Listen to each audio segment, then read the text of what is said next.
Boa noite, Paulo Moura, cientista político, 16 de setembro de 2023. Pessoal, eu não sei vocês, mas eu confesso que eu fiquei bastante impressionado com alguns números da pesquisa Datafolha publicada ontem e hoje, especialmente o estado de espírito, o clima de opinião que habita a mente e o coração dos brasileiros. É uma mudança muito significativa das pesquisas anteriores para essa, e essa mudança projeta um cenário futuro, e é sobre isso que eu vou falar no vídeo de hoje. Me dê um minuto que eu já volto.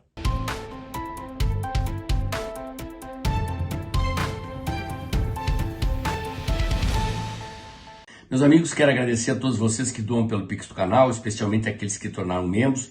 Este é um canal independente, e a independência do canal só pode ser mantida graças ao apoio que vocês me dão. O meu compromisso aqui é com ideias e valores que nós compartilhamos e entregar a vocês informações e análises que eu acho que são do interesse de vocês, com uma opinião posicionada e, por isso, independente. Este canal tem lado, e este lado é o lado de vocês. Se você puder pingar o seu Pix mensal ou clicar aí no botãozinho Seja Membro, escolhendo uma das 6 faixas de contribuição financeira mensal que o Google debita nos cartões de crédito de vocês e repassa a mim periodicamente, permitindo a manutenção do trabalho que eu faço aqui, eu agradeço. Muito bem, gente. Que números eu destacaria aqui? O primeiro, mais gritante de todos, é o número de 61% dos brasileiros estão desanimados, tristes e descrentes do futuro, sem esperança no futuro.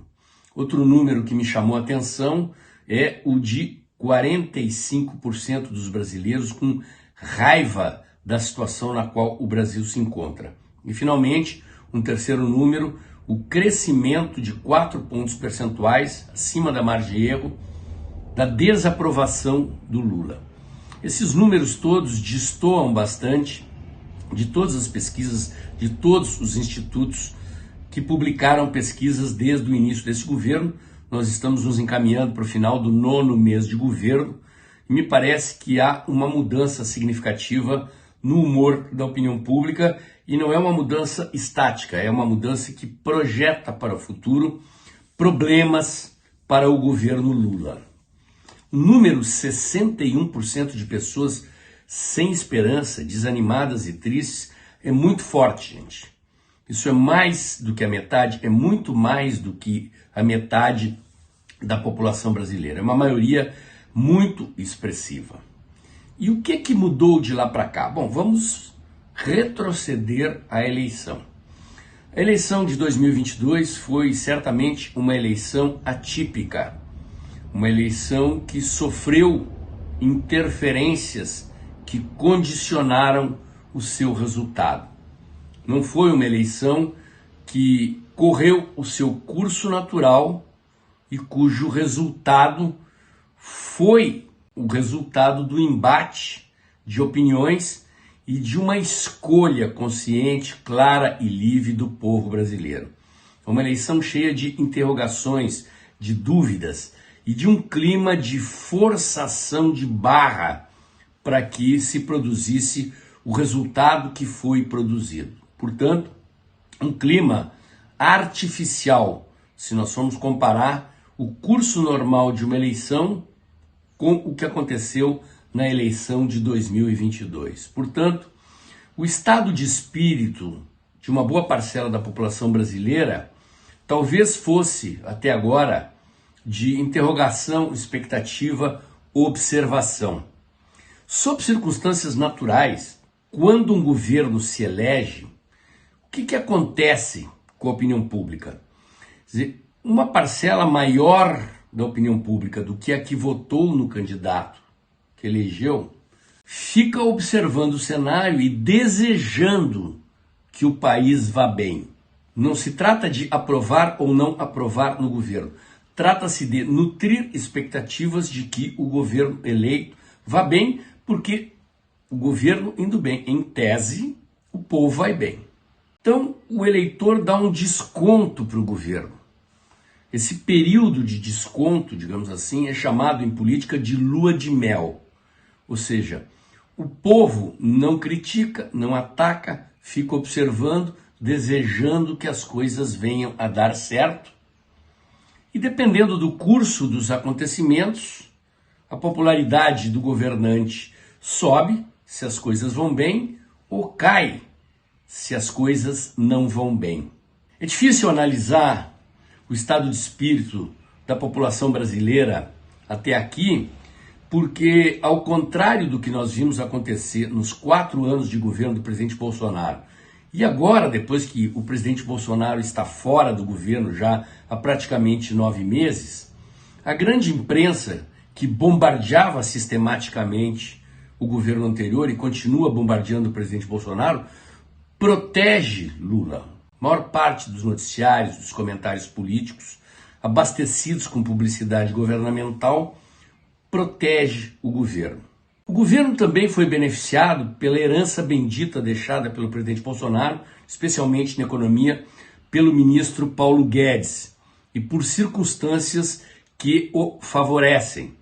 Há uma crise no mercado de commodities que está afetando os produtos agropecuários, os preços estão caindo no mundo inteiro e aquilo que a gente chama de inflação de alimentos está caindo no Brasil. Ou seja, na prateleira do supermercado, alguns alimentos, notadamente a carne, e Lula tinha prometido, picanha de graça, quer dizer, o filé mignon caiu 17% o preço, pelo menos é o que está no noticiário. Eu constato uma certa queda de preços na feira e no supermercado, de maneira que era de se esperar que o povo brasileiro tivesse um outro estado de espírito que não esse que o Datafolha detectou. E olha que é o Datafolha. Pessoas comentando a minha live de ontem disseram que a situação deve estar muito pior, já que o Datafolha está dando só isso. Gente, 61%, sem esperança, sem fé no futuro, desanimados, tristes, é um número muito expressivo, muito grande. 45% com raiva da situação na qual o país se encontra é um número muito expressivo, somado a esses 61%. Quer dizer, dentro dos 61% que estão desesperançosos e sem fé no futuro, uma parte desses 61%, além desse sentimento de desesperança e insatisfação com o país, nutre raiva. E esses são sentimentos que projetam um futuro preocupante para Lula. Eu tenho certeza que Lula e qualquer petista que entenda um pouco de política tem que ter ficado preocupado com essa pesquisa. O que aconteceu de lá para cá que pode ter provocado esta situação? Óbvio que é uma interpretação abstrata, Eu passei o dia inteiro refletindo sobre isso. Então, como eu disse, nós tivemos uma eleição que foi uma forçação de barra. Um resultado que, do meu ponto de vista, não foi o resultado de uma eleição sob circunstâncias normais. Foi um resultado que foi, digamos assim, induzido por uma série de circunstâncias externas ao debate político-eleitoral dos eleitores. Pressão da mídia, pressão do judiciário, decisões sobre questões eleitorais favorecendo um candidato e prejudicando o outro, enfim, isto e mais outras coisas que vocês sabem e imaginam que eu não vou falar aqui porque não é necessário, todos nós temos uma opinião sobre isto. Portanto, há um contraste entre o que as urnas supostamente revelaram e o que o povo brasileiro sentia já na eleição, o que o povo brasileiro desejava, especialmente a parcela mobilizada do povo brasileiro. O governo Lula começa com diversos fatos que talvez expliquem o que está acontecendo. E eu quero crer que a destruição da Operação Lava Jato, que não é novidade, ela já vinha acontecendo lentamente antes, com a soltura dos presos, mas ela ganhou uma forte acelerada agora, especialmente com essa decisão de Dias Toffoli de anular as provas do acordo de leniência da Odebrecht com a Lava Jato, Lula forçando a barra e o PT forçando a barra para que o impeachment de Dilma Rousseff fosse anulado, e uma série de circunstâncias que fazem com que o PT traga de volta para a cena política aquilo que a maioria esmagadora do povo brasileiro rejeitou nos últimos 10 anos. E isso aqui eu gostaria que vocês entendessem bem, porque foi uma das experiências históricas mais fortes do povo brasileiro. O processo que levou à destituição do PT do poder e a escolha do presidente Bolsonaro e 4 anos de um rumo que o Brasil tomou deixaram marcas muito fortes que estão vivas na mente da população brasileira. E uma parcela da população brasileira que não é, digamos assim, nem de esquerda e nem de direita, é um eleitorado, digamos assim, de centro despolitizado, que flutua para lá e para cá conforme a eleição, certamente se deixou afetar por esse clima de pressão da mídia, das autoridades do judiciário, enfim, de todas as circunstâncias que envolveram a produção do resultado dessa eleição.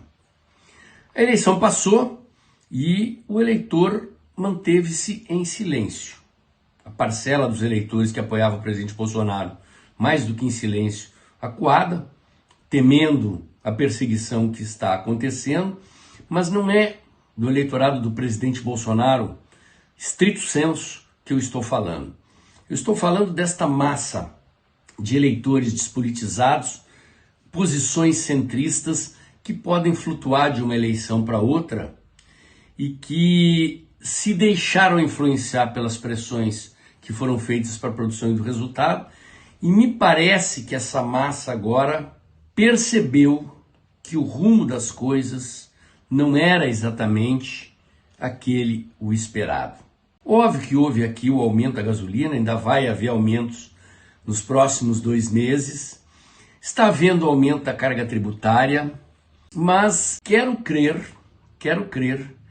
que recém agora o povo começou a perceber a estagnação do comércio, as demissões, a ameaça de inflação, os índices de inflação, conforme previsto, começaram a subir. E eu quero crer que o que o Datafolha detectou, não vou entrar no mérito se está pior ou não está, porque os números são gritantemente escandalosos, o tamanho desses números, a magnitude e a intensidade do sentimento, vejam, falando em desesperança e raiva, prenunciam problemas sérios para esse governo. Quero agregar aqui o fato de que, enquanto estas coisas estão acontecendo nos subterrâneos da opinião pública brasileira, e que agora talvez o Datafolha tenha trazido à tona, o Lula passou praticamente 2 meses dos últimos 9 meses esbanjando dinheiro do pagador de impostos no exterior. 2 meses em 9 meses é o tempo que o Lula passou viajando e produzindo manchetes sobre gastos exacerbados com hotéis de luxo, com compra de um avião de 400 milhões de dólares que ele resolveu querer agora, e com circunstâncias que contrastam completamente com a vida do povo brasileiro e com os sentimentos reais do povo brasileiro. Eu já disse aqui inúmeras vezes que Lula foi tirado da cadeia e foi posto lá, artificialmente. Não foi um movimento, repito, é a 3ª vez que eu falo disso nesse vídeo, não foi um movimento natural de desejo do povo brasileiro que o colocou lá, mas Lula se comporta como se tivesse sido anistiado, como se tudo que aconteceu nos últimos 10 anos no Brasil não tivesse acontecido.